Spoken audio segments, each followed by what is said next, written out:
Music to the noise, yeah, the mess we make. Machine Pun Kelly get caught in the fray. Facts and logic with a twist of chest. Strip it down to truth, yeah, forget the rest. Humor pulls the lies right out of the park. Look beyond the shadows that set the dark. Sparks of laughter fire up the night, bringing clarity where they blur the fight. Cut through the chaos, yeah, the tangled lies. Machine Pun Kelly with a set of clear eyes. Truths and jokes gonna rock this show. Step into light where the real facts flow.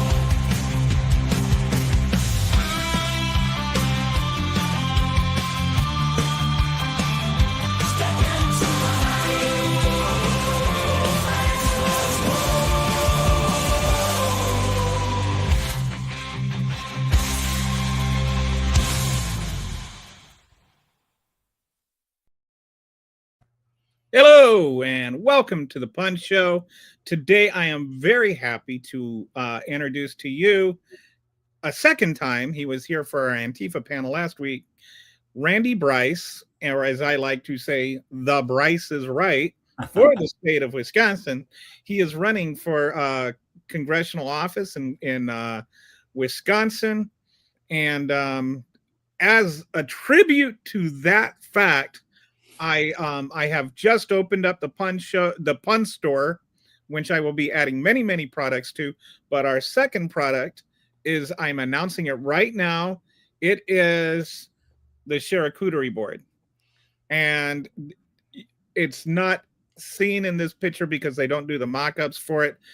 But it's a Who Cut the Cheese Charcuterie Board, in specific recognition of the great state of Wisconsin, where I went for my honeymoon, by the way, in Eau Claire. Or not Eau Claire. What's the Dells, Wisconsin Dells? Oh yeah, that's a fun place. And while I was on my honeymoon there, we actually did a little tourist thing on a cheese shop, on a cheese factory, and saw how cheese was made and how the curds and the whey and all that work out. Anyway, I felt like, what better way to make a cheesy joke than to do it with a charcuterie board? Absolutely. I hope you sell out quick. Thank you. I do. I hope. Well, I don't think I can sell out unless Printify sells out, but hopefully I can sell some. Use the money. So anyway, Randy, by way of segue into this, I think that the state of Wisconsin depends a lot on dairy sales. And back before the election, I've been blowing this trumpet as loud as I can for a long time, that about how much damage mass deportations are going to do to small and privately owned farms. And there was an article I read about a year ago, like before the election even happened, where Wisconsin dairy farmers, which are not, I think, the most liberal, segment of our society, they're saying, who will milk our cows? And over 50% of dairy workers in Wisconsin are undocumented workers. And, just this morning, this was a apple orchard in North Carolina, but farms are already starting to go under because they just can't get the labor. Americans won't work there. The average American farmer has to pay about $7,000 a year more per immigrant worker to get an H-2A visa than just a regular migrant worker. And they make on average about $50,000 a year and have about 10 workers. So if you add, multiply 10 times 7,000, that's 70,000, which the last I checked was a bigger number than 50,000. So farms are going to go under because of mass deportations. So as a congressional candidate, what are your thoughts on that, and how would you try and fight that? Well, it's really sad. I mean, there are some things like a lot of people can agree on, and with the farmers. And I mean, let's go back a few years to when Trump was first in office. We had on average a family farm, and this is the smaller farms, I think just The definition of smaller farms is less than 500 acres, which, by the way, make up more than 90% of U.S. farms. But it's Right. just the sorry. But it was like average around one suicide a week. Wow. When was in before, because they were just losing everything. Wow. I'm not sure what the number is now. It's his first year, but I know they're in trouble. Just we're talking about, not just dairy farms not being able to get them out, but crops literally wasting away on the branches. Take soybeans, for instance. We're not selling them to China since the tariffs went up. That's another thing that's really hurting us. But Argentina is selling their soybeans to China, and this is the country that we're given $20 billion to bail out. What's happening to our farmers? Nothing. They just got to sit and tough it out. And I can tell you right now that a lot of farmers in the first district voted for Donald Trump. He did bail them out the first time, but he's left them out to dry this time. And I mean, I have a friend that owns a dairy farm up north, and it's rough. It's rough. They're not very profitable.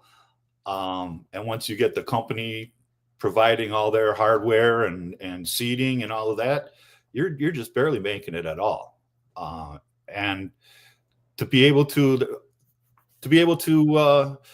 just sell your product, it's really sad how the Republicans are shooting themselves in the foot to people that had been helping them. And I live 15 miles away from the expressway, and I drive through farmland all the time when I have to go. What part of Wisconsin are you in?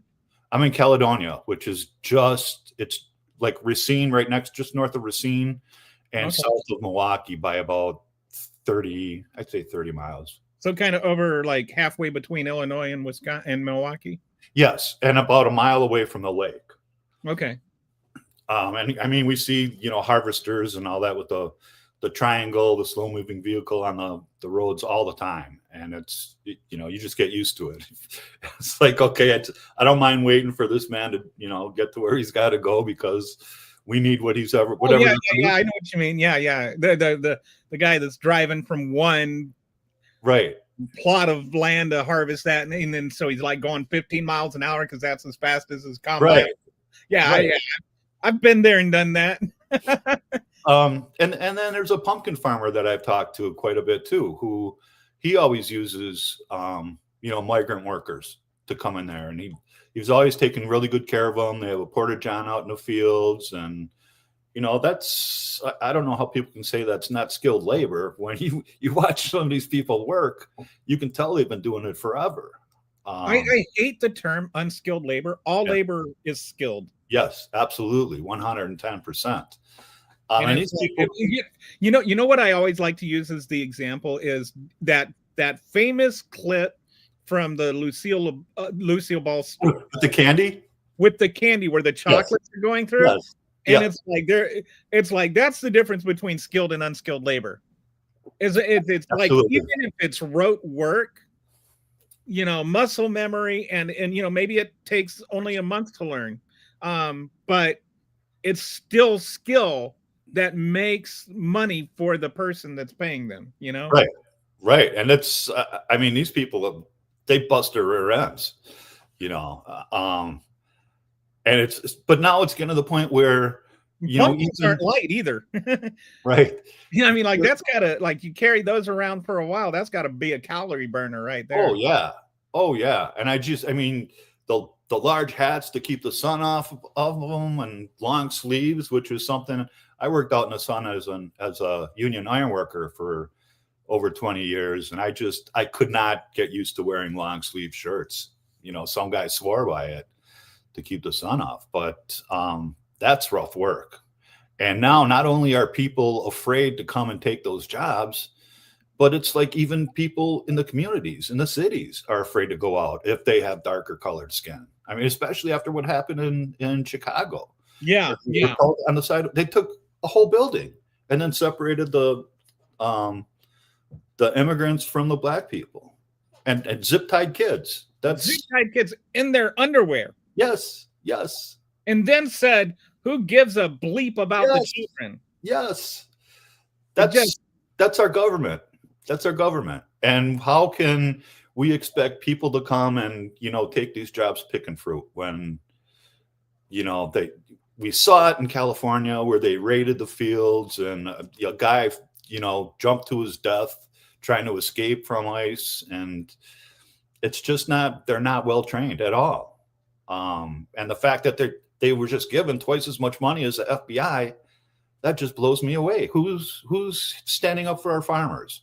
Who's looking out for them? And I've talked to farmers in the past, and we've agreed on allowing people that don't have documentation to have driver's licenses, just so that they can drive on the farm. They could drive, get to where they're going. And it's not asking a lot, but that's something that, this administration is just going all out. What happens when they run out of people to deport? Well, it looks like they're going to start picking on us. Well, that's what I've been asking. What happened? Like, why they're building like $50 billion worth of concentration camps around the country, allegedly for undocumented people. But if they're deporting them all, what's the point of building all these concentration camps for, right? Exactly. And then you've got the president of the United States yesterday. And okay, actually, let's put a pin in that, because I think I'm going to go on to a segue here. Okay. I want to first come back to immigration. And as a representative, what are your ideas about there is a fundamental issue here that like some people will say, oh, well, you're just for slave labor, and it's like, no, I think I have an issue with undocumented workers not being paid sufficiently also, although I would say it's only like $3 an hour less than the going rate on average. It's not like, like comparing it to slavery is insane. These people are coming voluntarily and being exported involuntarily, comparing them to slaves who came over here involuntarily and forced to work their entire lives until they died involuntarily and lost limbs and stuff, to me is just insulting to both slavery and immigration. Okay. I would also like to point out that immigrants from the founding of the nation have been a backbone of the American economy. They have been always the ones who have taken the work that nobody else wanted to do because they wanted to build a better life for themselves and for their families. So they were willing to start from the bottom and work their way up. And that's been our history. Like and it's not just about color. The Irish were, the name Nina? Mm-hmm. Do you know where that comes from? No. They used to write signs on the board or on the windows for job openings. No Irish need apply. Oh, okay. Okay. So Irish people started naming their daughters Nina as a retaliation against no Irish need apply. So, I mean, like, that goes back to the 1700s, and it was the Irish, and then it was the Germans, and then it was the Amish, and then it was the Italians, and like, it's not always just been about brown people. When it became yellow people, they started making laws against Chinese immigration, right? Mm-hmm. And the first immigration laws were actually racist, and the second immigration laws were also racist. But we've always needed immigration. And whether it was legal immigration or illegal immigration, the 80s, rather than, deport everybody like an idiot would, one of the things Ronald Reagan did right was actually give amnesty to immigrants. We are in a situation right now where we can't just deport everybody because that will destroy the economy. Mm-hmm. But there is a very real situation where immigrants should have more rights than they do, whether they're documented or not. If you had a magic wand as representative and you could change a law or write a law or invoke a policy that balanced these two issues, what would you do? Well, I'd make sure that there's a pathway to citizenship that's attainable for everybody that is here, especially DACA recipients, which is, I mean, we're talking about children that don't know any country aside from this one, as you know, they're born learning English, speaking English, and just want nothing more but to fit in. And some of those students, I'm looking, and you know, back when I ran in 2018, that was one of the reasons I got in, was just how terrified the immigrant community was. And now I'm looking at some of these people, and it's like getting their doctorate. So this isn't people that just, you know, want to get by. It's people that are actively trying to contribute to our society. And this is a place where everybody should aspire to come to and get that American dream. But we need to make it available for ourselves first. Yes. And it's just being snatched away. But we need to have I think that's a great thing to amplify here. It's not a choice between whether they have the American dream or we do. Right. Like the American dream works for both of us or neither of us. Right. Right. And it should be attainable for everybody. And that's how this country became great. And just look at our history, where we've been able to, you know, I heard Hegseth talk about our diversity is not strength. When I completely disagree with them, because look at during World War II, how we, well, aside from how we treated Japanese people, look at the ability to, you know, the German speaking people that we had in our country able to help us, you know, crack codes. And again, those that did speak Japanese that weren't interned also helped us communicate and know other languages. And I think that that's something that needs to be looked at as well. And it was because of the Apaches that we had a language that they couldn't crack. Right. Right. You know.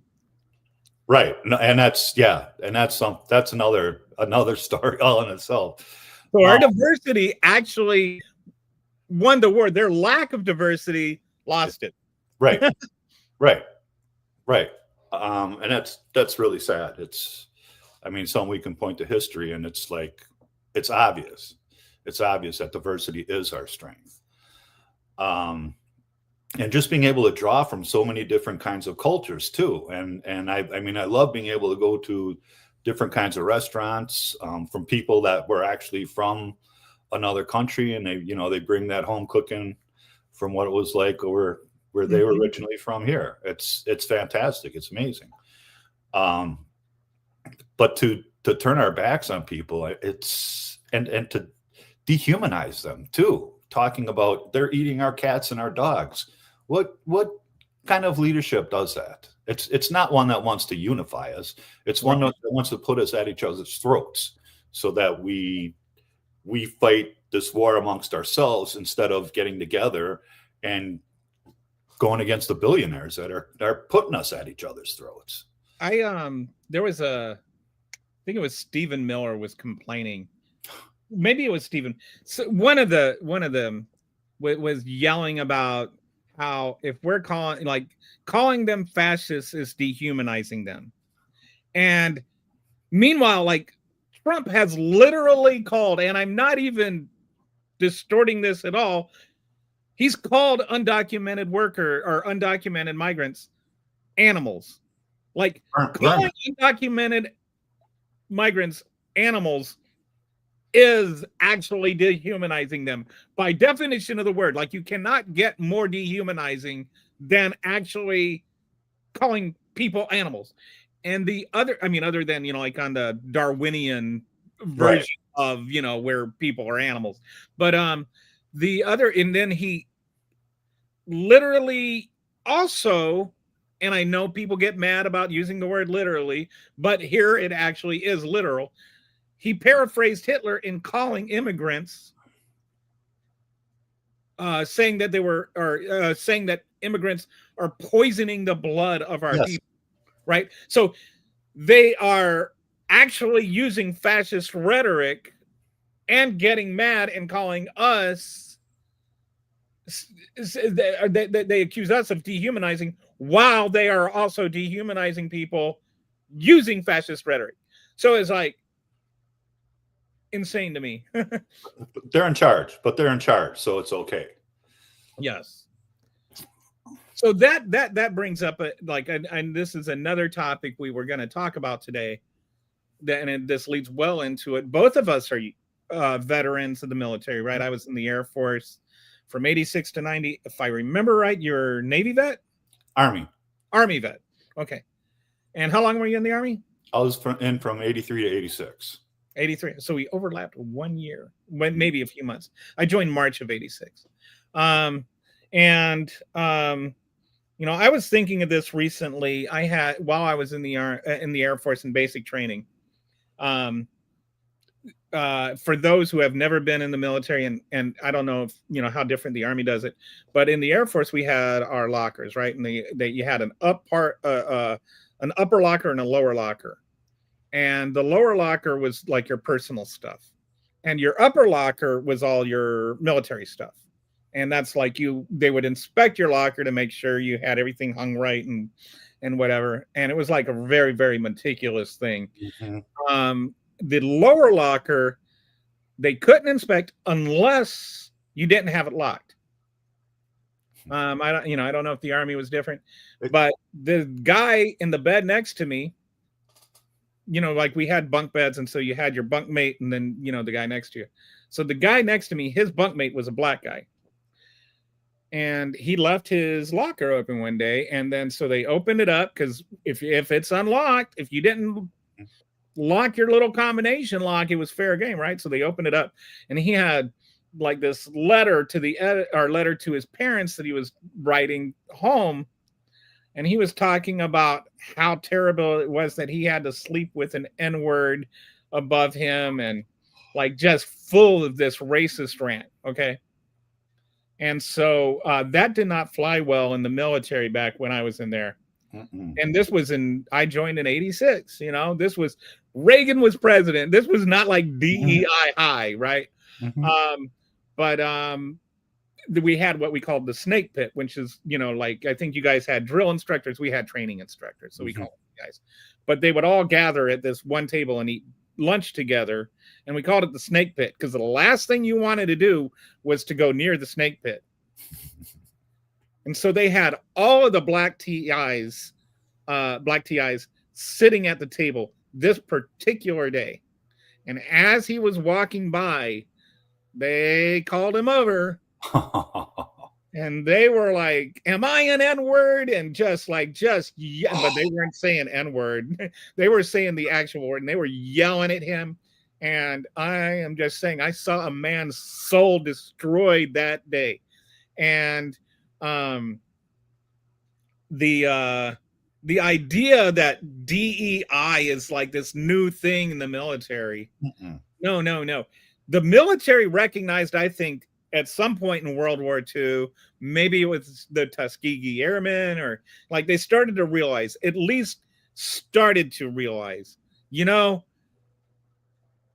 we need to change. We need to, understand Black people are actually valuable resources. And I think it probably increased in Vietnam, and like it was a transition. I'm not saying it was overnight, and I'm not saying it was perfect under Biden, but the idea that different groups of people can be fantastic people in the military is not new. It didn't start under Biden. It existed when Hegseth was in. All my NCOs, except for one while I was in, were Black. And they were all fantastic. They were all like really, really incredibly capable people. The butter bars, the first lieutenants, I don't know, or the second lieutenants, I don't know. We called them. One time this guy came in, and he's like, he was just like this fresh butter bar white guy out of college, and he's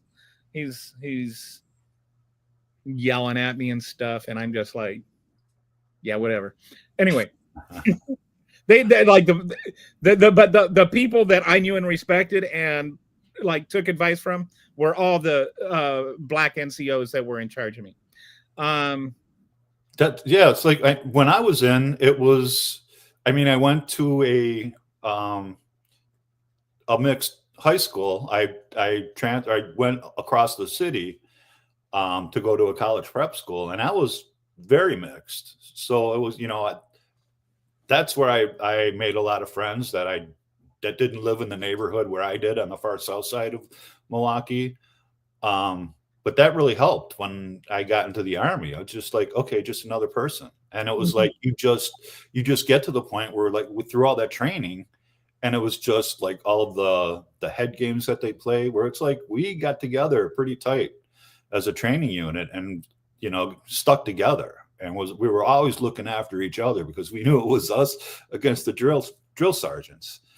And it was another thing too, was like, I couldn't tell you politically who was voting for who. We're all in this predicament together. We all want to serve our country, but we all need to look out for each other so we get through it. And then, once we graduated, it was great going off and seeing some guys every once in a while that you went through training with or you stayed in touch with. But it was like another family. And it wasn't, I mean, the lazy people are the ones that got you in trouble with the drill sergeants. Those are the ones that, got the blanket parties. And, but it wasn't based on anything else other than them just getting the rest of us in trouble. We didn't do the blanket parties in the Air Force. It wasn't like with the locks where you put, heavy objects in that. It was just like with pillows. But yeah, I think the Army and the Air Force are a little like the Air Force is the most intellectual of the branches. I like to joke that my ASVAB scores were too high to get in the Army, but you know what? We had to go when I was stationed at Fort Bragg. We had to go pick up prisoners from Polk Air Force Base, and every time we drove onto the Air Force Base, and we drove like pickup trucks that were beaten up. The Air Force had nice squads, 4 doors. And it was like their barracks was like home, and you're done with your shift. You're done. They leave you alone. It was almost like you had to carry a box around in the army. Yeah. And somebody was like, hey, where a sergeant would call on you. Hey, where are you going? I was like, I got to deliver this box, sergeant. And that was the only way to get left alone. But yeah, the Air Force, if I had to suggest anybody to go in to the service, I would recommend the Air Force. Air Force was a lot slower in promotions, though. I was in for 4 years and I only hit E4. So I realized later if I had joined the Navy, I probably would have been E6 by then. Yeah. But I got promoted on schedule, so it's not like it was a different. I don't know what it is now. I know it goes faster during wartime. Mm-hmm. But I was, like all peacetime. You were all peacetime too, for the most part. Mm-hmm. So what do you think? Last night, I could not believe it. Donald Trump was giving a speech to the Navy. I think maybe it was, I don't know if it was Navy cadets or the Navy or whatever, but he said, the Democrats are a gnat on our shoulder and we need to get rid of them. He's speaking to the U.S. military. Like if you were speaking just to Republicans at a convention or something like that, it would still be disgusting. But it would not be as disgusting as suggesting to our military that the Democrats need to be gotten rid of less than a week after you have talked about using the military using Democrat-run cities as training grounds for the U.S. military. And right now there's the president is ordering the military into a city not too far from you, not in your state, but with an almost walking distance from you. What do you think of what if he joined? It's not inconceivable that at some point he will decide to pick on Milwaukee. No, not at all. What are your thoughts on all that? The politicization of the military as a veteran, even not as a Democrat or a Democrat running for office, but as a veteran, how do you feel about that? It's horrible. I mean, because our presidency, it switches parties, quite frequently. So what are these guys supposed to think when a Democrat's president? It's like, oh, this guy needs to be getting rid of. that's going to start a thought process going in there, because I mean, you know how they use psychological tricks to get your mind to just follow orders, do what you're told without thinking about it. Who knows what's going to happen in the future? I mean, there's been a couple of attempts at Donald Trump. What's, and just this violence that's coming up everywhere seemingly. And that's why it's, it's sometimes hard to tone it down, but it's what I think we need to do. Not, blame the other side for something happening. And, I mean, aside from the fact that, they're using the military against us, that's something that should never be done. Using the American military against American people and training in our cities. What is that even supposed to mean? I saw it just in Chicago, where you're talking about, where some members of the police department were tear gassed by members of ICE. Wow, I haven't seen that one. Having to they were affected by it, and they had to move away from the area, and just like coughing and what the CS gas is like. If you did you have to do that? Yeah. For those that have never been in the military, most of us have to go through a training exercise where you actually experience tear gas. At least for me, they put us in, I think it was the back of a truck or something, and they set the tear gas off, and then you had to put on your gas mask, because there's a way to put, you never put your gas mask, you always see in the movies, they put their gas mask on from top to bottom, and that's not a good way to do it. And you find that out if you do it wrong, because you're dragging the gas that's in your hair into your face. Yes. So you're supposed to put it on bottom to top, right? So they make sure that you're not going to panic and put it on wrong. They set off the tear gas, and then you have to put on your gas mask, and then once you've put it on, you wait a couple of minutes, and then you have to take it off, and you have to actually breathe in the gas for like a minute, so you know what it's like. Mm-hmm. And you never, ever want to experience that again. No, that's for sure. So I can just imagine what it was like in the Army, or was your? Well, we had a room that we had to walk in, and they had like the pot in the middle of it burning the CS. The whole building was filled with the gas. It was just a haze, but you had your gear on before you went into the room. Oh, okay. So you walk around, and then you had to go stand in front of a drill sergeant, and he started asking you all kinds of goofy questions when, once it was off, and waited until you got enough of it in your system that you could tell. And then it was like, okay, then you can go walk outside, and there was like a little, like a corral, a round thing inside and outside gates. And you just walked around there until it, got out of your system. But yeah, that was not fun. It's a very, very unpleasant experience. Yeah. and I mean, I saw them too. They like threw it in some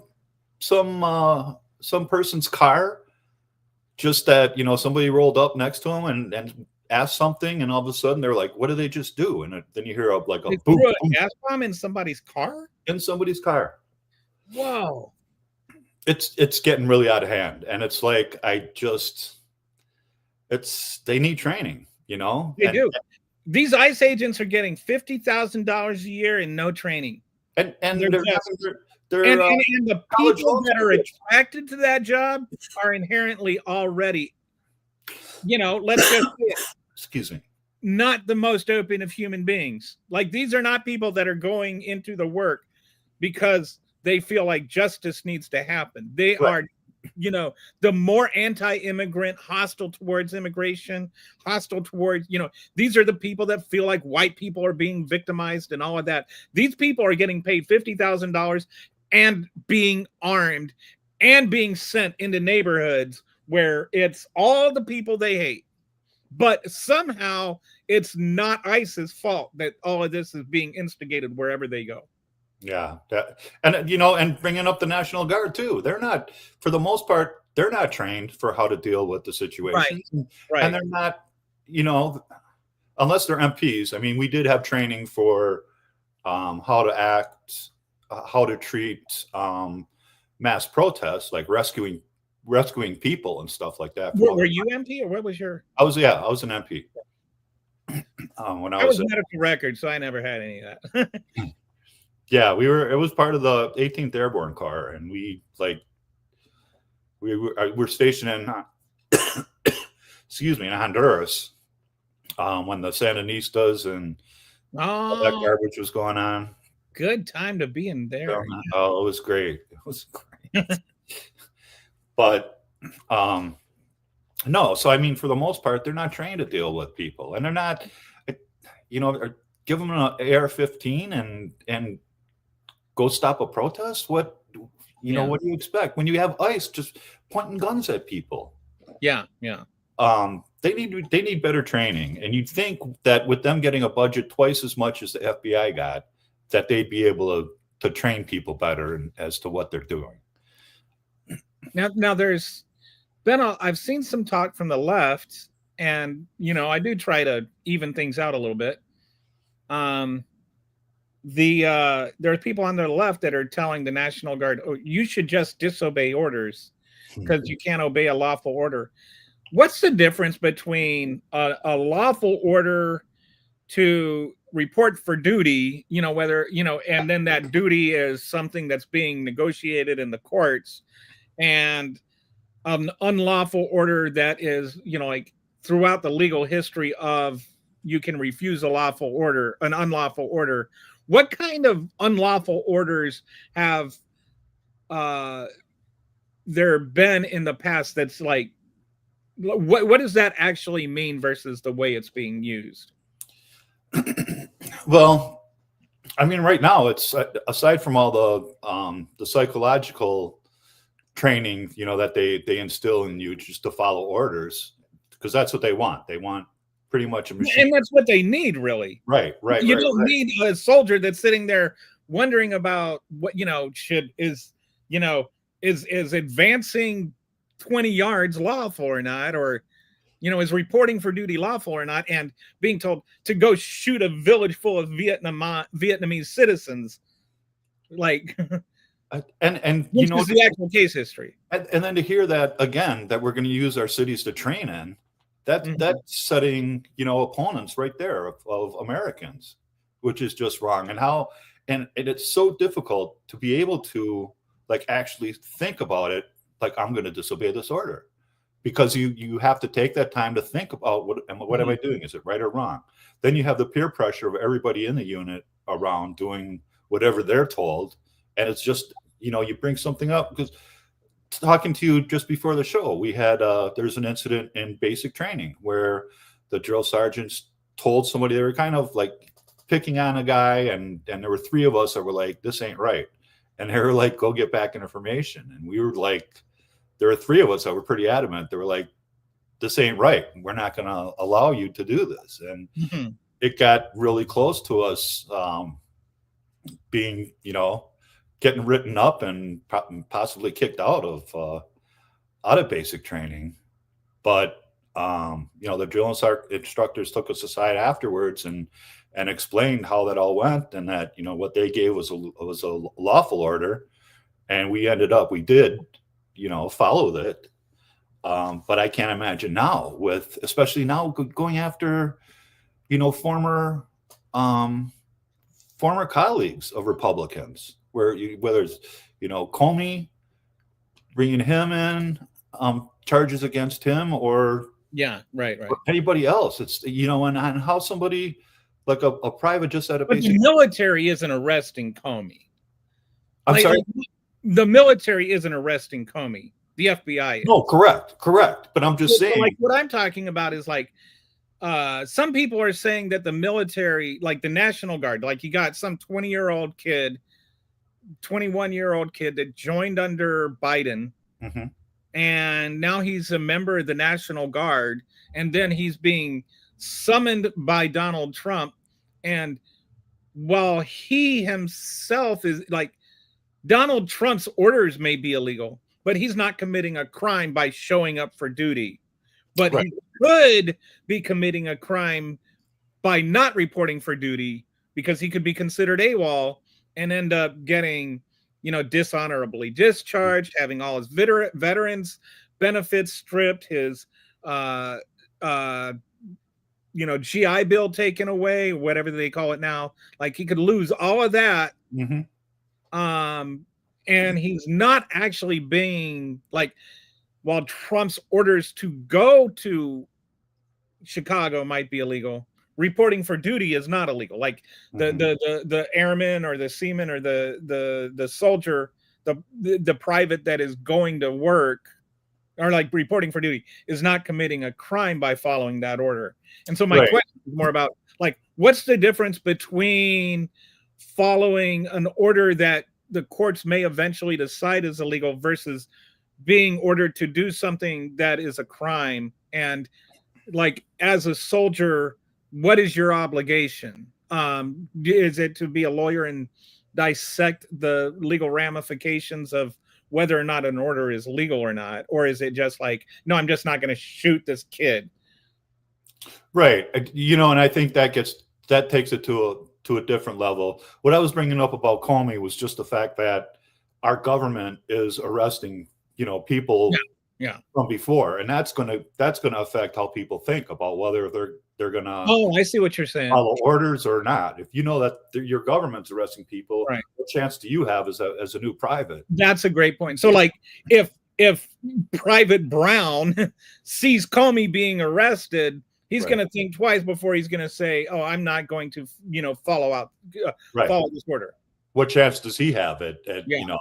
he doesn't have enough money to pay. I mean, you're talking about somebody living on poverty wages, not going to be able to afford a lawyer.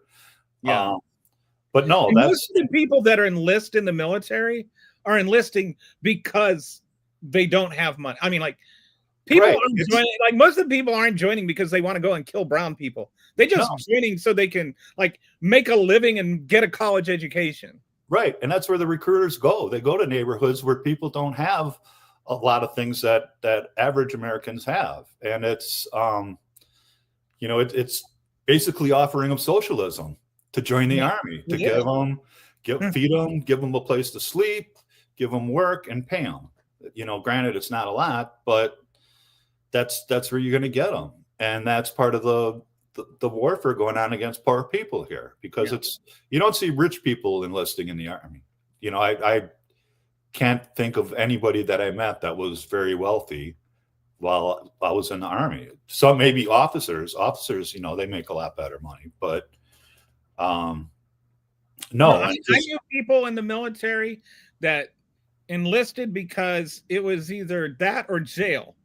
The judge told them you can either join the military or you can go to jail. They were like low-level gang members or whatever, and they joined the military, and then they became like E8s, E9s. Very like their whole lives changed, and because they joined the military, it's a way out of a legal way out of poverty for a lot of people. And so, like, I don't like some people on the left that are like hating on the military as though the people that are being sent are somehow responsible for them being sent. That's where I'm trying. Yeah, I totally get it. I totally get that. It's not, they join just to survive in a lot of cases, or maybe money for school. But it's not any place you're probably going to get rich. And then to top it all off, now, I mean, people that have served for years and years, when they ETS, now they're getting deported. I know of too many troops that have served in the military. There's like a base just on the other side of Mexico, not a base, but a facility that has a lot of veterans that have been deported, where they hang out together. And it's like a place where they can get food, clothing, stuff like that. What do you mean by ETS? And an end term of service, where you get out of discharge. Since like not everybody's been in the military. But that's so even serving a term in the military isn't enough to keep you safe once you're back. And some people literally joined the military so they could gain citizenship, right? Yes. And why not? Why not? I'm fine with that. They love their country enough. They love America enough to put their lives on the line for it, which is something Donald Trump never did. Right. And had 5 opportunities. Yeah. And like people can say, well, what about Bill Clinton? He was a draft dodger. I was like, yeah, okay. Yeah, I have a problem with But anybody. Bill Clinton didn't, like run around being the champion of the military, Right. Change the name to the Department of War. Yeah. So this is and we've kind of like, so I feel like to me this is like one of those nuanced issues, and nuance is definitely something that MAGAs do well. Like on the one side, we shouldn't blame the military for being used. Mm-hmm. But on the other hand, I fully understand and embrace blaming Trump for using them as a political cudgel. Do you think it's just because of Stephen Miller and getting shoved into locker rooms by Hispanic junior hires when he was in his 20s? Was it because of is it because he just tends to be Trump? Is it because of the Epstein files? Like, why is this obsession with sending the military into American cities? Like, what do you think is the core of that, and what do you think is the fix for that? Well, I think absolutely part of it is trying to keep the Epstein files from being released. Look at it. Look at the timing of it, and they're not seating Adelita Grijalva, who just won her special election. Whereas a Republican, when they won their election, they were sworn in and seated right away. Mm-hmm. So even if she does get sworn in now, they're still not in session. So I think a lot has to do with that. And I think part of this too is getting Americans ready for the military's use come close to next election time, and try to make some friction between the National Guard members, who are basically civilians, standing up against protesters. It's just pitting more people against each other. Were you Guard or active duty? Active duty. We used to, when the National Guards people would come in. Of course, I think it's changed a lot, and now because a lot of National Guard people like actually were activated for long periods of times. But I was there, like during peacetime.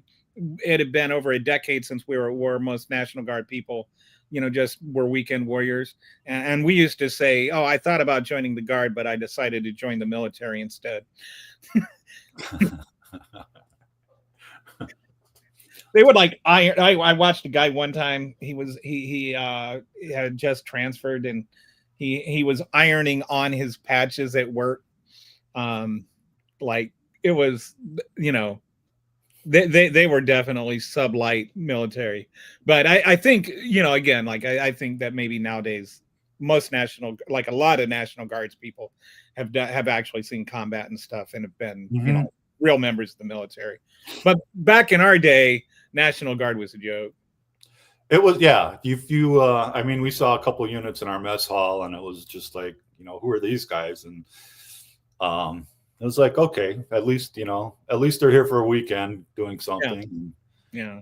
Give them some kind of credit. But it's like, again, there's no way that they're trained for dealing with the public in a protest setting, aside from the MPs who do get training in that. And I think if you are going to use any soldiers, any troops to try to help with that you would take MPs that are trained instead of somebody that, just there's an enemy and they're coming at me, I'm going to shoot them. It's just, you need to be trained. And it's obvious that the ICE agents right now are not being very well trained. What percent of the Army is combat? Mission is combat? Do you know? Or no. I mean, because even as an MP, we were part of the rapid deployment forces. So like our job was to get dropped behind enemy lines and help direct the convoys where they had to go. So it was like it was a different scenario than from most, MPs do. It was like combat MPs. And that's why we ended up in Central America and some other places where we were sent. Because like the Air Force, only like 2% of it is combat oriented. The only ones that are really combat oriented are the fighter pilots. Everybody else is support. So gotcha. Yeah, I mean, there's quite a bit, and you train like everybody has to go out in the field. So it's logistics and all of that. Um, I'd say it's probably a lot greater number than that, just because you spend a lot of time in the field. So, if like, let's say you're elected and you can introduce some legislation, do you have thoughts on how you would address the abuse of the National Guard? Not just from Trump, but any future president. Like, what would you, if you haven't thought about it, then that's fine. Because Well, it's just having a Congress that's going to stand up to him is what we need. That's why I'm running. Once we get one of the houses back, we can stop all this bleeding. And once we get the majority back in Congress, it's like, look, we can demand that the president abide by the Constitution, which states that he needs Congress to declare an act of war.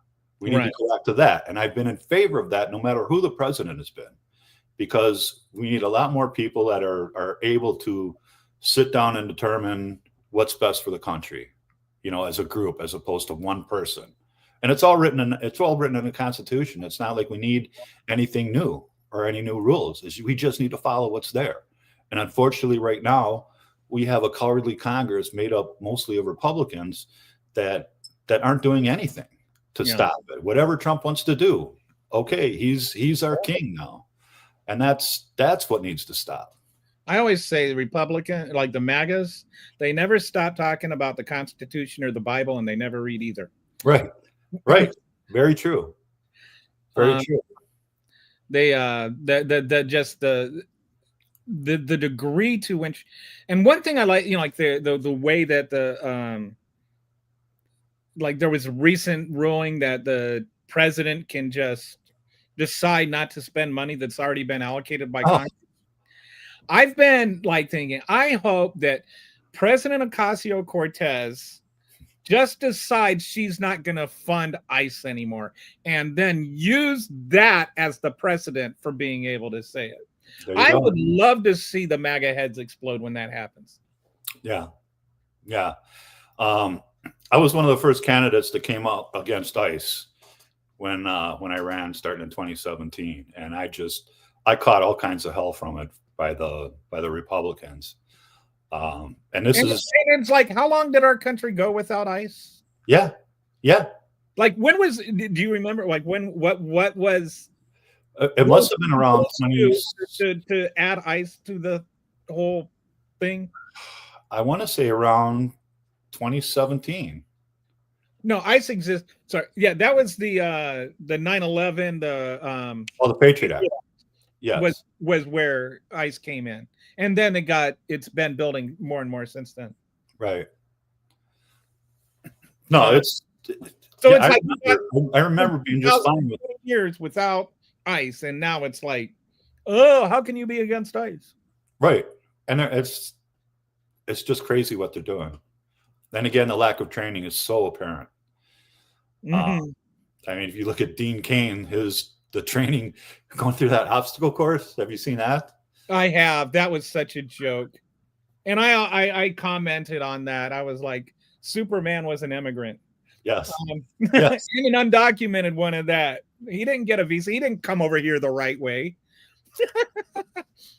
No, and I think that needs to happen. There needs to be a pathway to afford everybody to come in, and again, this place is built by immigrants, and I meet more and more every day of people that actively contribute to our society and make it a better place to live. And I think is like, it's not like, there are so many layers of this, and it's one of the things that I feel like is not being contextualized enough, even in the media, even on the left-wing media, is that it's, one, you've got the people themselves who are victimized. Two, it's the farmers that are being victimized. Three is that this is actually sort of a back-end way of making privately owned farms corporate-owned farms. Hmm. As the like, even we talked about before, you mentioned that there were the bailouts in Trump's first administration. Now those bailouts are going to only not, it's not, doesn't say you have to be a large corporate owned farm, but the criteria to get funding basically means you have to be a large corporate owned farm. Hmm. And like, at least, do you know, here's a question for you. Here's a trivia question for you. Which state has the most privately owned farms in the country? It's not Wisconsin. Pardon me? It's not Wisconsin. Um, Although I think Wisconsin might be sixth. I would guess California. It is not. That was in terms of how much they actually produce. California is first, but they're only fifth. Okay. No, I don't know. This is actually a stunning fact. Iowa is second with like 60 some thousand farms. Number one is Texas. Wow. With almost 250,000 farms, like almost 4 times as many as other state in the country.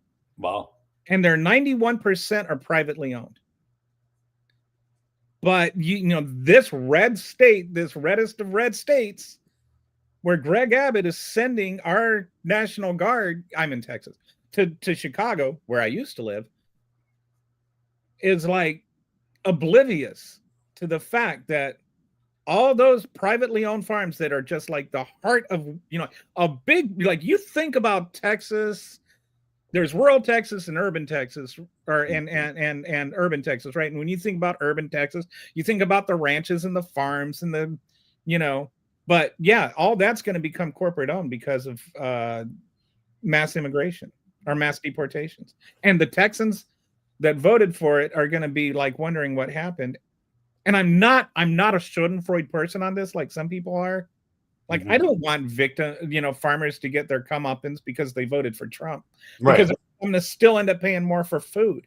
Right. I mean, so those lives are still going to be destroyed. I don't take delight in other people's lives being destroyed, even if they voted for Trump, No, I agree. I'm the same way. And once we win this election, I'm looking forward to enacting policies that will help everybody, regardless of who you voted for. I think that's what leadership should consist of. It shouldn't be punishing for having a different opinion than you, but it should be able to lift everybody up.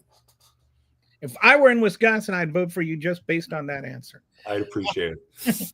I think that's what we need. We can't have unity by driving a wedge and saying, come over to my side or die. Well, yeah. That's not unity. That's fascism. Right. Yeah, and it's about making the place better. And there's so many opportunities to make this country a better place. And that's going to start by taking back Congress in 2026 and then replacing Donald Trump 2 years after that. So we are coming up on an hour now. I'm happy to stay longer, but I don't know if you have a hard out or anything. Can you stay longer? I do. I should be gone. I have an intern to get a hold of. Oh, all right. Well, then in that case, do you have, okay, first of all, who is your opponent, and would you like to comment on them at all? Or Sure. My opponent is Brian Stile, and he used to be Paul Ryan's driver. I got in 2018. We went to get in the race to repeal and replace Paul Ryan. We got halfway there. We repealed him, but he picked his driver to take his spot. And he's actually worse than Paul Ryan because Paul Ryan had talked about kicking, older people off of their health care. Brian Stile actually voted to do that. He's got the endorsement of Donald Trump. He's one that stuck his neck out and tried to have a town hall, was booed mercilessly for it, well deservedly so, and he hasn't been seen since. Gee, there's a shock. Right. So if you had 60 seconds to tell people why they should vote for you, go. Well, I'm a lifelong Wisconsinite who worked 2 jobs, didn't have any insurance on either of them, and it took me joining a union to finally make it to the middle class. After doing that, I ran for office leadership with the Ironworkers Union, spent 10 plus years as on the executive board, was an organizer for them. And also was one of the leaders. We had the first protest for Act 10 when Scott Walker was involved. Also an Army vet. And the only time I wasn't in Wisconsin was the 3 years I spent in the service. I'm also was a national surrogate for Senator Bernie Sanders. So I believe in things like Medicare for all, college for everybody, getting rid of the college loans that people are owed. I mean, if we can do it to ICE, people that, they're just joining and they're getting loans forgiven, we can't afford it. We can't afford to do it. Yeah. And I know what it's like to live paycheck to paycheck, and that's no place where anybody wants to be. And things are just getting worse for working people like me. And as a union organizer, I know it's always about follow the money. And that's what we have to do here to find out why our government isn't working for working people. And we need to change it. We need to change some faces. And even though we can't change legislation right now, just due to sheer numbers, we can change the conversation. Mm-hmm. That's what we need to do. We need to make sure that people know that there is enough money. If we can give $20 billion to Argentina, we have that much money to bail ourselves out. Why can't we do that here? I always like to ask him, if Trump brought in $17 trillion, why do we need to cut the deficit so much, or cut the budget so much? It's you can't have everything both ways. So I maybe we can talk again, but the whole union thing is, I feel like, maybe one of the reasons the Democrats have lost a lot of the middle class voters is because we haven't been as much the voice of the union as we were like in the 70s. And how can we come back to that? I know you said you were a union. I actually got laid off from my job for helping to start the first union that was a subcontractor for Google. We actually ended up winning our case, but they still laid off 2/3 of our team. Oh, jeez. And they said, this has nothing to do with the union thing. And we said, do you have any documentation of any communication of that before we told you we were unionizing? And they didn't even have a single piece of documentation, not an email, not a conversation, not a calendar date, not a single thing. But we're supposed to believe it wasn't because of retaliation, because we formed a union. And so I feel like, and it was already weak, and it's getting weaker now. Like, union rights are almost non-existent. And I feel like Democrats, one thing they could do to really get voters, the middle class voters back, is to and even the middle class white voters, is to stand up for unions again, because I know people like you have been able to thrive, like improve their situation in life because of unions. Like, you worked hard, and it's not just because you worked hard, though. It's because you worked hard and had a union that could protect your right to keep on working. Right. Absolutely. And our 2018 campaign, it was the first to be unionized in our country's history. Wow. So your campaign was actually unionized. Yes. That is amazing. And right there, I just want to have you on again just to talk about that. I didn't even ever think that was a thing. Yeah. So that's amazing. Looking forward to doing it again too. Yeah. I feel like we connect on them. Maybe it's we're both middle-aged white men veterans that are liberals and, can think outside of our own personal situation and identify with other people and have empathy. But maybe that's just, Could be. All right. Well, I'm sorry you have to go, but I'm glad that you could come on. Really appreciated our talk, and let's do this again. Likewise. Yeah. You know how to get a hold of me. I'm always would love to talk with you again. I enjoyed the show. Thank you for inviting me on. Randy. All right. Take care.